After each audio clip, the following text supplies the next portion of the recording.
नमस्कार साथियों, आपका फिर से स्वागत है आपके अपने चैनल पर, जिसमें हमने कक्षा 5 का गणित शुरू कर रखा था। चैप्टर हमारा चल रहा था 5वां गुणज एवं गुणनखंड। एक्सरसाइज थी हमारी 5.2। उसी कड़ी में हम आगे क्वेश्चन नंबर 5वां करने जा रहे हैं। पहले 4 क्वेश्चन हमने कर लिए थे। अब 5वें में देखिए क्या है कि 12, 18 व 24 का सबसे बड़ा समान गुणनखंड ज्ञात कीजिए। तो देखो पहले क्या था, 2 संख्याओं में पूछ रहा था। इस बार अपने को क्या है, 3 संख्याएं दे दी। तो कोई 3 संख्या देने से कोई तरीका तो बदलेगा नहीं, तरीका तो हमारा सेम वो ही रहेगा। अब हम क्या करेंगे, इस बार 3 संख्याओं के इनके गुणनखंड निकाल लेंगे और देख लेंगे तीनों में कॉमन क्या आ रहा है। तो चलो शुरू करते हैं। देखो सबसे पहले हम क्या करेंगे, 12 के टुकड़े कर लेते हैं।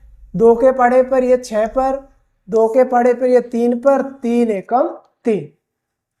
फिर इसी तरीके से हम क्या करते हैं, 18 के टुकड़े कर लेते हैं।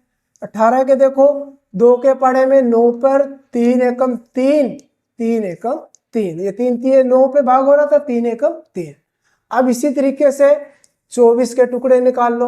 अब देखो 4 है तो 2 के पढ़े पे जाएगा 12 पर, फिर ये 12 जा रहा है 6 पर, फिर 6 2 के पढ़े में 3 पर, और फिर 3 एकम 3। तो ये हमारे पास तीनों के टुकड़े आ गए। अब हम टुकड़े लिख लेते हैं। 12 के टुकड़े देखो क्या है, 2 गुणा 2 गुणा 1। और 18 के हमारे पास जो टुकड़े थे गुणनखंड, 2 गुणा 3 गुणा 3 गुणा 1।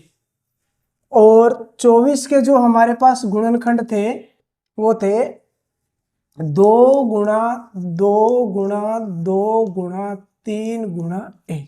एक बार थोड़ा चेक कर लो, 2 दूनी 4, सॉरी 1 रह गया था इसमें, 3 गुणा 1, 2 दूनी 4, 4 तिये 12, 12 एकम 12। तो ये हमारे 12 के गुणनखंड हो गए। अब 18 के देखो, 1 बार 2 है, 2 बार 3 और 1, तो देखो 2 तिये 6, 6 तिये 18, 18 एकम 18। अब 24 के चेक करो, 2 दूनी 4, 4 दूनी 8, 8 तिये 24, 24 एकम 24। तो यानी हमारे टुकड़े सही। अब देखो तीनों का सबसे बड़ा समान गुणनखंड ढूंढना है, तो हम क्या करेंगे, तीनों के अंदर वो संख्या देखेंगे जो तीनों के अंदर आती हो। ऐसा नहीं हो कि इन दो में हो तो इन दो में ना हो, इसमें और इसमें हो तो इसमें ना हो, तीनों में होनी चाहिए। फिर आप लाइन खींचते जाओ। देखो जैसे ये 2 2 2, ये रहा एक, तीनों में 2 का जोड़ा बन गया। अब दूसरा देखते हैं, 2 इसमें तो 2 है, इसमें भी 2 है, पर इसमें 2 नहीं है। तो मतलब 2 की तो बात ही खत्म हो गई, जब तीनों में 2 है नहीं, आगे बात खत्म। अब दूसरी बार देखिए, 3 ये रहा, 3 ये रहा, 3 ये रहा, एक 3 का जोड़ा बन रहा है। ऊपर हमने चेक किया, इसका जोड़ा तो खत्म हो गया, आगे कोई मिला नहीं। अब 3 का हो गया और एक, ये 1 1 1। एक सब में कॉमन होता है, ये हमेशा सभी में आता ही आता है, क्योंकि एक से किसी भी संख्या को गुणा करो तो उस पर कोई फर्क नहीं पड़ता है। तो हमारे पास यहां पर देखो क्या हुआ कि 12,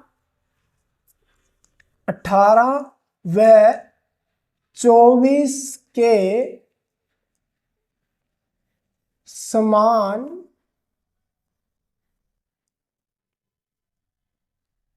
गुणनखंड।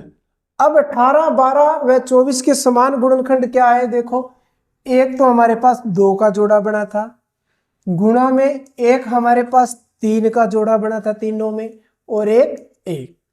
अब ये तो हो गए गुणनखंड। अगर वो अपने से पूछता 18, 12 व 24 के समान गुणनखंड बताओ, तो हम यहां तक करके गुणनखंड करके छोड़ देते, फिर समान ढूंढ लेते। अब उसने क्या किया, वो संख्या पूछी है, कहता है सबसे बड़ा समान गुणनखंड बताओ कौन सा है। तो हम क्या करें, इनकी गुणा कर देते, 2 तिये 6, 6 एकम 6। तो यानी कि 6 हमारे पास वो संख्या है जो 12, 18 व 24 को पूरा पूरा भाग करेगी। इस तरीके से हम क्या है बता सकते हैं कि 18, 12, 24 का सबसे बड़ा जो समान गुणनखंड होगा वो कौन सा होगा, 6 होगा। ऐसे वो हमसे 4 संख्याओं में भी पूछ सकता है, 2 में भी पूछ सकता है। तो इसमें घबराना नहीं है, 2 में पूछे तो 2 के टुकड़े करके कॉमन निकाल लो, 3 का पूछे तो 3 के टुकड़े करके तीनों में कॉमन निकाल लो, 4 का पूछे तो 4 बार आप उसके चारों संख्याओं के टुकड़े करो और चारों में जो हो कॉमन वो निकाल लो, वो उसका क्या हो जाएगा, गुणनखंड हो जाएगा। तो उम्मीद करता हूं कि आपको ये क्वेश्चन अच्छी तरीके से समझ में आ गया होगा। धन्यवाद।